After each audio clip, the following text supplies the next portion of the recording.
हमने 9 सवाल पूछे हैं। वो 9 सवाल सिर्फ कांग्रेस पार्टी के नहीं है, वो ये जनता पूछना चाहती है, गरीब आदमी पूछना चाहता है, महिला पूछना चाहती है, किसान पूछना चाहता है, बेरोजगार पूछना चाहता है, हमारे अनुसूचित जनजाति के लोग पूछना चाहते हैं, एससी के लोग पूछना चाहते हैं।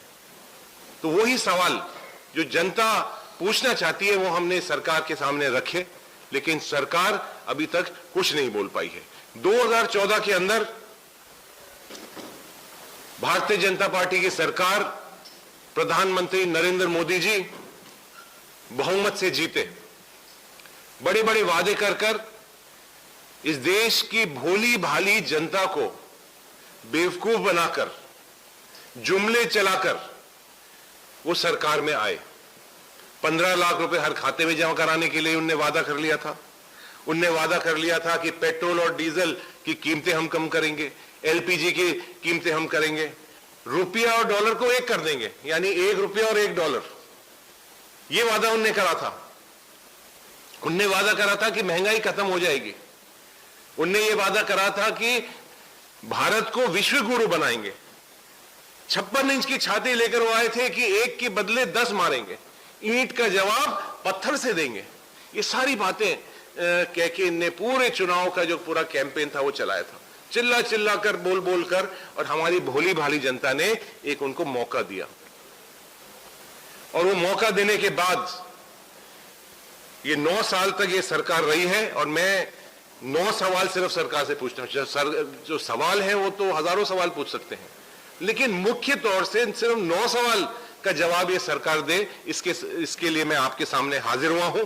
और खास तौर से मैं शुरुआत करना चाहूंगा जो हमारा अर्थव्यवस्था है, इकोनॉमी है, उससे मैं शुरुआत अपनी करना चाहूंगा।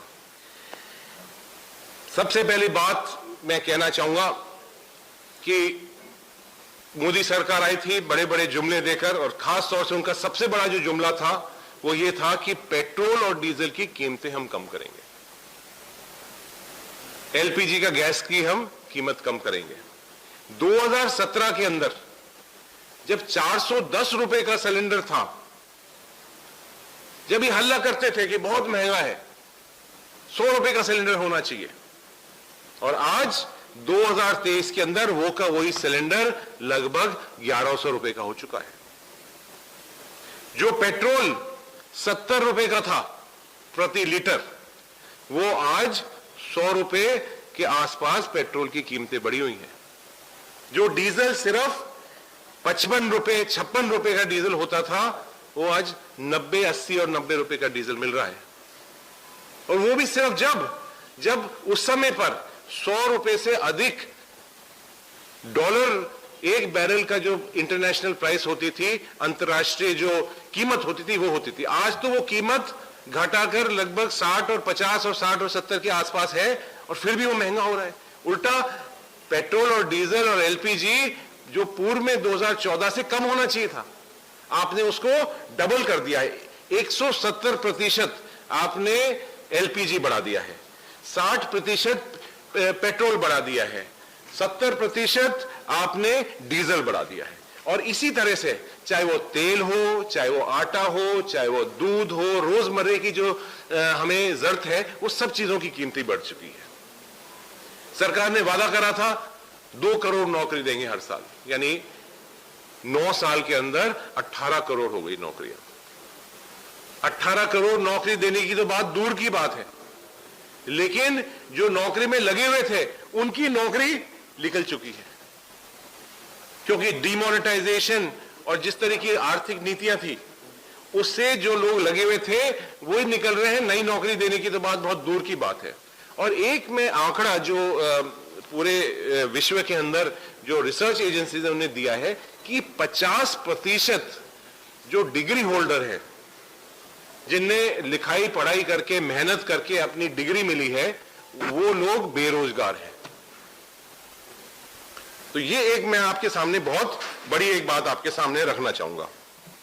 मैं ये भी आपसे सामने निवेदन करना चाहूंगा कि जो डिमोनेटाइजेशन के अंदर हुआ, उससे आप सब लोग, मेरे खास तौर से मेरे पत्रकार बंधुओं, सब आप इससे अच्छी तरह जानते हैं कि डिमोनेटाइजेशन से जो छोटे काश्तकार हैं, चाहे वो छोटे दुकानदार हैं, छोटे बिजनेसेस हैं, छोटे इंडस्ट्री वाले हैं, आम आदमी है, आम जनता है, उसका कितना बड़ा उससे उनको हानि हुई है, कितनी बड़ी परेशानी हुई है। और वो काला धन जो इतना बड़ा बड़े चिल्ला चिल्ला कर कह देते काला धन है, काला धन है, काला धन है, वो 1 रुपया काला धन का नहीं निकला और वो पूरा का पूरा पैसा जमा हो गया वापस। और अब एक नया एक्सपेरिमेंट करके 2000 का नोट भी वो डिमोनेटाइजेशन के रूप में चला रहे हैं। उसका कितना बड़ा फायदा होगा ये हम अभी समय बताएगा। इसके साथ साथ जिस तरह से जीएसटी ने लागू करी है, और आपको हैरानगी होगी, एक बात मैं बताना चाहूंगा कि जीएसटी के बारे में हम सब जानते हैं कितने परेशानी हुई है सब लोगों को जीएसटी में। और खासतौर से जो छोटा दुकानदार है, जो अपना कोई गांव के अंदर, कोई छोटे से कस्बे के अंदर अपनी दुकान चलाता है, उसके पास सीए नहीं है, उसके पास बड़े बड़े कोई अकाउंटेंट्स नहीं है। और रोज सरकार, मैं आपको ये एक आंकड़ा भी देना चाहूंगा कि सरकार ने 140 से अधिक बार तो सर्कुलर निकाल दिया और 870 नोटिफिकेशन निकाले हैं अलग अलग।